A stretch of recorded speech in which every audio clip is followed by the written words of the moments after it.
സന്തോഷത്തിൽ ജീവിക്കാൻ സാധിക്കുക. കാരണം ഞാൻ സന്തോഷവാനായിട്ട് ജീവിക്കുന്ന ഒരു വ്യക്തിയാണ്. പൈസ ഉള്ളത് കൊണ്ടോ മറ്റു കാര്യങ്ങൾ കൊണ്ടോ ഒന്നുമല്ല. അത് ശരിയായ അറിവുള്ളവരിൽ നിന്ന് ശരിയായ അറിവ് ലഭിച്ചതുകൊണ്ടാണ്. കാരണം കോവിഡ് കാലത്ത് ഒരുപാട് പേര് കോവിഡ് പിടിച്ച് മരിച്ചു അല്ലേ? ലോകം തന്നെ നമ്മൾ ഇതുവരെ കാണാത്തൊരു കോലത്തിലായിരുന്നു. അപ്പോൾ നമ്മൾ ഓരോരുത്തരും ചിന്തിച്ചത് എന്താ?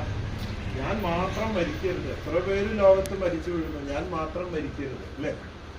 ഞാനും ആഗ്രഹിച്ചു. പക്ഷെ എനിക്ക് തോന്നി അതൊരു അത്യാഗ്രഹമാണ്. ഒരുപാട് പേര് മരിക്കുകയാണെങ്കിൽ എന്നെ വിളിച്ചാൽ ഞാനും പോകണ്ടേ അല്ലേ? വേണ്ടയോ? അതുകൊണ്ട് ഞാൻ മാനസികമായിട്ട് പൊരുത്തപ്പെട്ടു. ഞാനും ചിലപ്പോൾ മരിക്കാം. മാനസികമായിട്ട് തയ്യാറെടുത്ത് കഴിഞ്ഞു. അവിടെ ധൈര്യം സംഭവിച്ചു. അതാണ് അവിടെ ഒരു സ്പേസ് കൊടുത്തു. അങ്ങനെയും സംഭവിക്കാം. പിന്നെ ഞാൻ പിന്നെ എൻ്റെ പിതാവ് എന്ന് പറയുമ്പോൾ അദ്ദേഹത്തിൻ്റെ 7 ഞാൻ പോയി.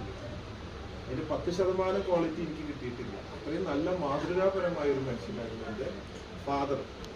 അദ്ദേഹം കാറിടിച്ച് കാലൊടിച്ച് തല പൊട്ടി ഓപ്പറേഷനൊക്കെ ആയിട്ട് വർഷങ്ങളോളം ഹോസ്പിറ്റലിൽ.